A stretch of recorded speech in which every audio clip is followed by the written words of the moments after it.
Hello mga kapatid, welcome po sa ating programa dito sa social media. At kumusta po pag-ibig at kapayapaan ni Kristo? Maghari nawa sa puso at damdamin natin. No?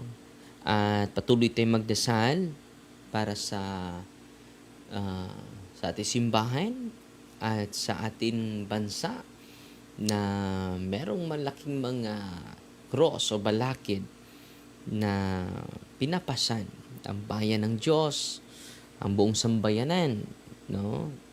Dagdagan natin yung dasal natin, dagdagan yung sakripisyo natin, hindi dagdagan natin yung puot, hindi natin dagdagan ng sama ng loob. Let us continue pray, mga kapatid. Hindi makatulong po yung kaguluhan sa labas is a manifestation of the condition of our heart, mga kapatid.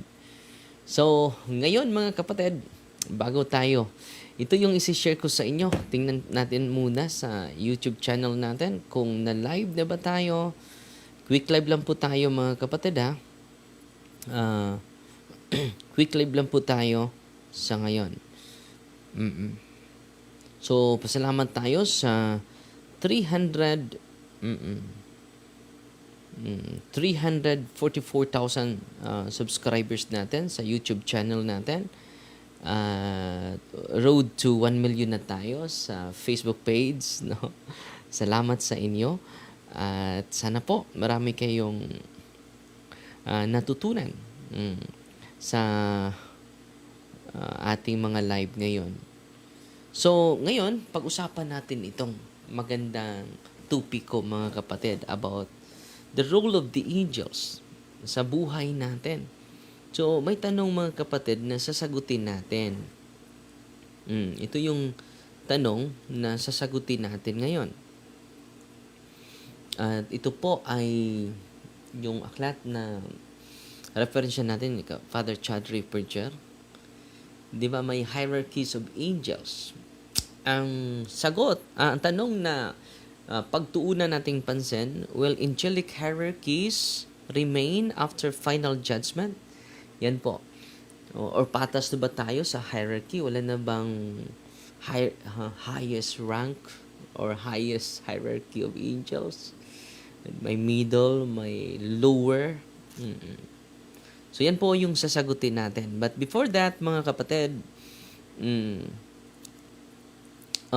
gusto ko na i-review, no? Bawat pangalan or names of the angelic choirs, may yan. They receive its name, the names of the angelic choirs. Their names, the order of angels receive its name according to its proper characteristics, mission, or activity. So, yung pangalan nila, may yon, connected po yon sa kanilang character, sa kanilang mission, sa kanilang activity. Example, yung Seraphim, yung pangalan ng Seraphim. Yung pangalan niya is associated to their character, to their nature, to their mission. Burning love of God. So, dinidiscuss na natin kahapon ang Seraphim, no? Amazing na amazing. Minsan lang po ito sila. Yung concern nila is directly to God. Contemplating God, no? Contemplating His wisdom, yung mga higher rank. No? Minsan lang, nagpakita siya ni Prophet Isaiah. So, susunod na mga discussion natin, i-discuss din natin ang pangalawa, no? Una, ang cherubim and thrones. Ito po yung highest hierarchy of angels, mga kapatid. Bagong tahal, no? Bagong tupi. Nagpatupit ang mga igsoon dahil, mataas na yung buhok natin, no? So, patuloy tayo mga kapatid. Cherubim, fullness of gods, knowledge, thrones, it is divine order and divine stability of justice. So, yung pangalan nila is not random. They reveal something about the angels themselves. Yung pangalan nila, so kung makonect natin sa atin, di ba? Yung pangalan natin ay galing sa almanake. Yung akin ay hindi na galing sa almanake. No? Di ba? May Santos Sangay tayo nung una. No?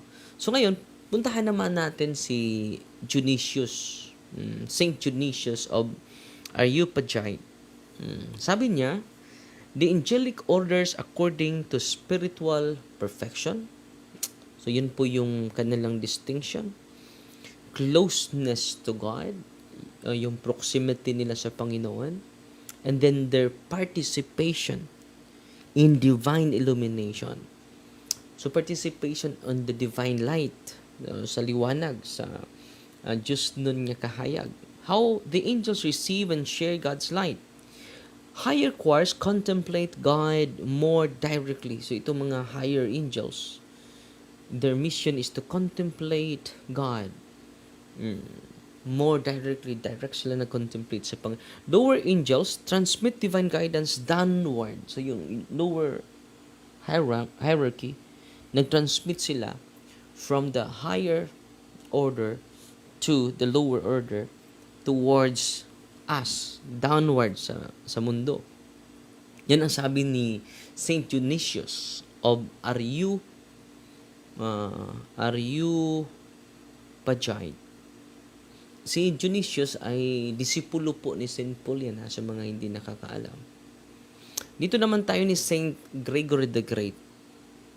So, dinidistinguish niya yung choirs of angel more according to external ministry, sa kanyang external function, mga kapatid. Sa kanyang external activity towards creation. So, dito, ang focus ni Saint Gregory is the activity of the angels. What angels does. Example, archangels bringing major messages. Gabriel, Raphael, and Michael. Guardian angel guards individuals. Powers restrain evil spirits.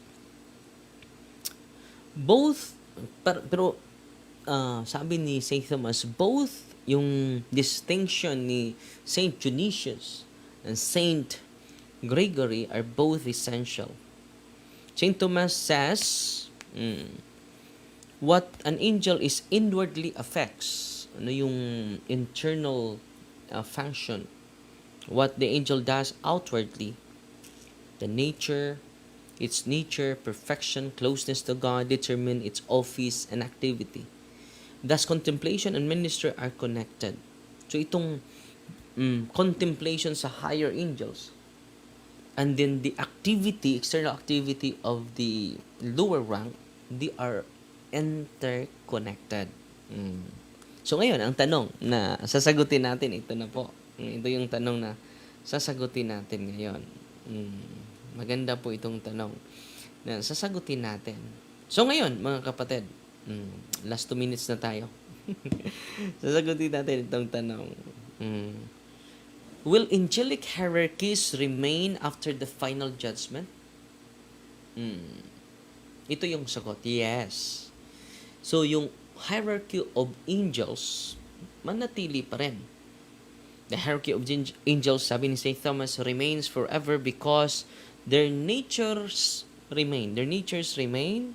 Their grace remains. Their degree of glory remains. However, some activities will cease. Ano itong activity na mawala na? Dahil wala na po. Final judgment na po. After final judgment. Pero yung mga activity nila, yung iba ay mawawala. Example, guardian angels may no longer guide souls on earth after the end of time because earthly pilgrimage will be finished. So, yung external function nila, mawala. Yung external ministries nila ang mawala. But worship of God, itong divine contemplation and heavenly order will remain eternally. So, ang manatili yung pagdasal natin, pag-worship natin sa Diyos, hindi yun mawawala. Eternal po yun. Kaya yung pagsamba natin, hindi yun mawawala. So, ibawali-wala lang natin dito sa mundong ito. Pero, hindi yan mawawala hanggang sa dulo ng mga walang hanggan. Divine contemplation, hindi yan mawawala. Heavenly order will remain eternally. Yan po ang sagot ni Saint Thomas Aquinas, mga kapatid. Ang ganda, no? So, ano po ba yung makukuha natin sa diskusyon natin ngayon? The harmony of heaven. So, ito po ay nagtuturo, nag-reveal, there is harmony in heaven. Wisdom of God. The beauty of divine order. Yung hierarchy is a divine order. It is beauty. The angels differ not through their jealousy. Wala sila doon. Yung mga holy angels. Hindi kasali yung fallen angels. But they differ through perfect cooperation. Each choir glorifies God according to their gifts, their office, its place in creation. So ano yung makukuha natin dito? That different vocations and gifts exist within the church. Di ba? May vocation sa religious life, yung pagkapari. May single blessedness, yung mga lagas, hindi nag-aasawa. Married life, different vocations. But we are called the same calling. It is the universal calling, the call of holiness, the call of service, the call of union to God. Yan po, universal calling po yan. Wala pong ma-exempted natin yan. So, yan po ang sagot natin sa katanungan na yung hierarchy of angels ba? After final days, nandyan pa ba? Yes, nandyan pa. Sabi ni Saint Thomas Aquinas. So, yun lang po muna ha. Yung ating, sana po, may natutunan kayo sa quick live natin. At sisikapin natin na marami tayong matutunan sa pagpatuloy nating pagsasama dito sa Facebook page natin at YouTube channel natin, at sana nag-enjoy kayo ngayon. At araw-araw po, despite whatever condition, whatever situation, whatever circumstances happen outside the world, no, let us decide to fill our heart with love, to fill our heart with mercy, to fill our hearts with compassion, to fill our heart with justice, to fill our heart with the spirit of fortitude. It is a supernatural gift of the Holy Spirit received by the apostles. Hindi na sila natatakot. Puno na sila ng pagmamahal, hustisya, at awa. In the name of the Father, and of the Son, and of the Holy Spirit, Amen. Our Father, who art in heaven, hallowed be the name, the kingdom come. Your will be done on earth as it is in heaven. Give us this day daily bread, and forgive us our trespasses, as we forgive those who trespass against us. And lead us not into temptation, but deliver us from evil. Amen. In the name of the Father, and of the Son, and of the Holy Spirit. Amen. Fighty Maria, Tatax FD with a humble heart. God bless po. Dahil pupunta na tayo sa office natin at marami tayong natutunan sa patuloy na pagbabasa sa mga turo at aral ng ating mga church fathers. God bless.